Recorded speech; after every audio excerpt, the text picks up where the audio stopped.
Well, good afternoon. I hope everybody is enjoying it so far. I know Hillary's song brought tears to the back of my eyes. It was just so amazing. Well, yes, as mentioned, I'm Dr. Jennifer Watkins, and I'm here to tell you my story and how God allured me through His tenderness. All my life, I've achieved high academic success and also athletic success. I graduated first in my class in secondary school and went to Cornell University, and in the United States, Cornell's reputation is about the same as UCL or King's College here. I graduated in the top 10% of my class there, which would be about the equivalent of a first, if I understand the British system. I was also an athlete. I was undefeated state champion of New Jersey in the discus for 2 years in a row, and I placed in the top 5 in a couple of national secondary school competitions, and then went on to Cornell to break records in shot put, discus, and javelin, and also had records at my secondary school as well.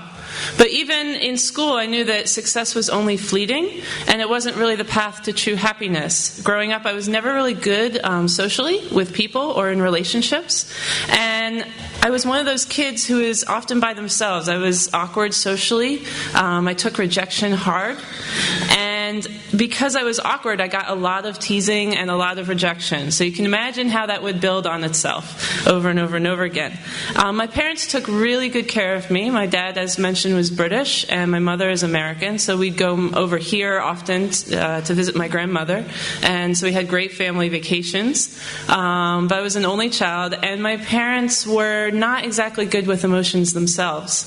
So on top of all the rejection I faced at school, I never really learned how to keep my perspective or my equilibrium and resiliency through all of the normal blows of life. I was very insecure. I was often by myself.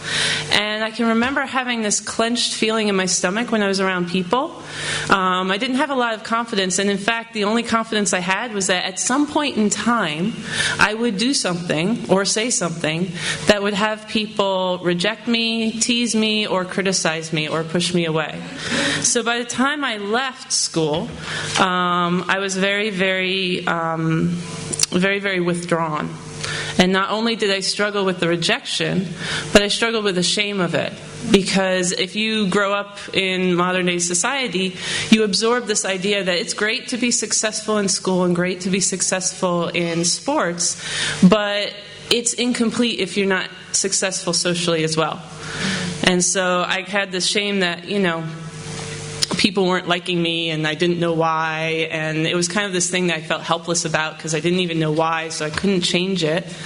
And on top of that, there's this feeling that if I couldn't change it, then it was my own fault, that there was something wrong with me. So by the time I graduated and went on to my first job, I looked very successful on paper. You'd be very impressed with my resume. But socially and in my heart, I was very, very unsure of myself.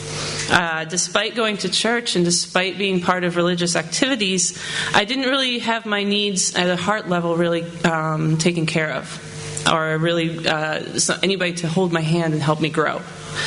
But shortly after starting my first job, God really started to allure me with His tenderness. I was invited to a Bible discussion, and I thought, this will be something like what I did at university. So I went along to it. I was new in the community, but it wound up being so much more.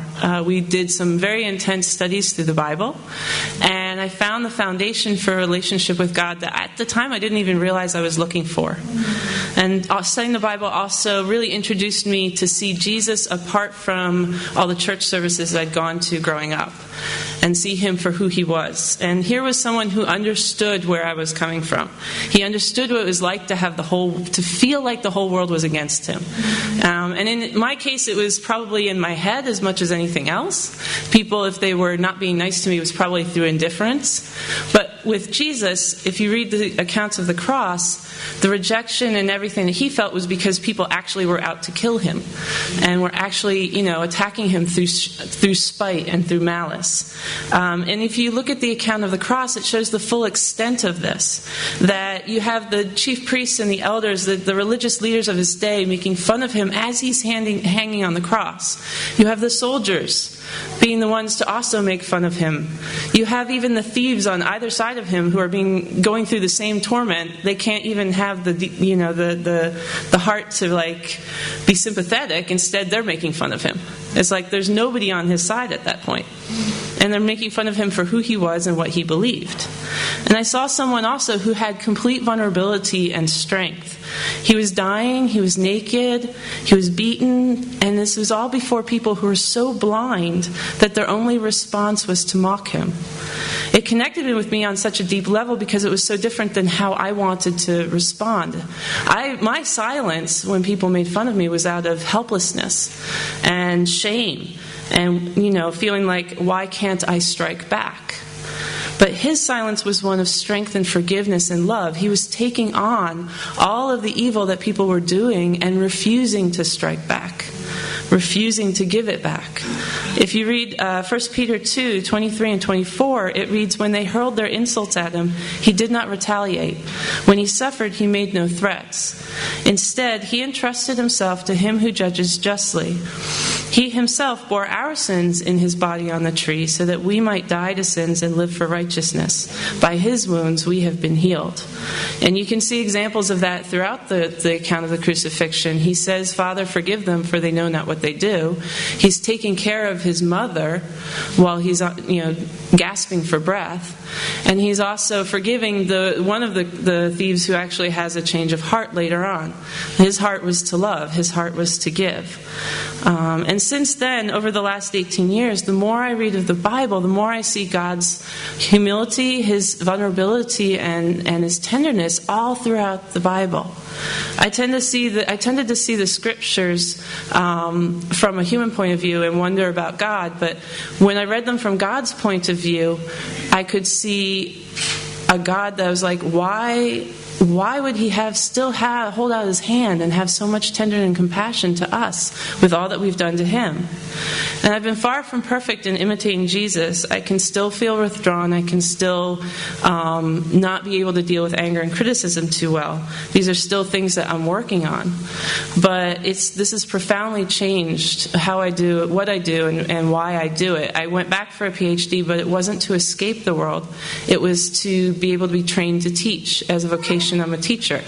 I went back to Cornell not because it was a place of refuge, but because I wanted to make a difference in a place that I'd love so much. And then even though I started an academic career, when the call came to come here, to give that up and to come here, I did. Not because I wanted glory, but because, again, God was calling me to make a difference. But through all the ups and downs, God's tender love on the cross is what has driven me forward, because it's what captured my heart in the first place. Thank you.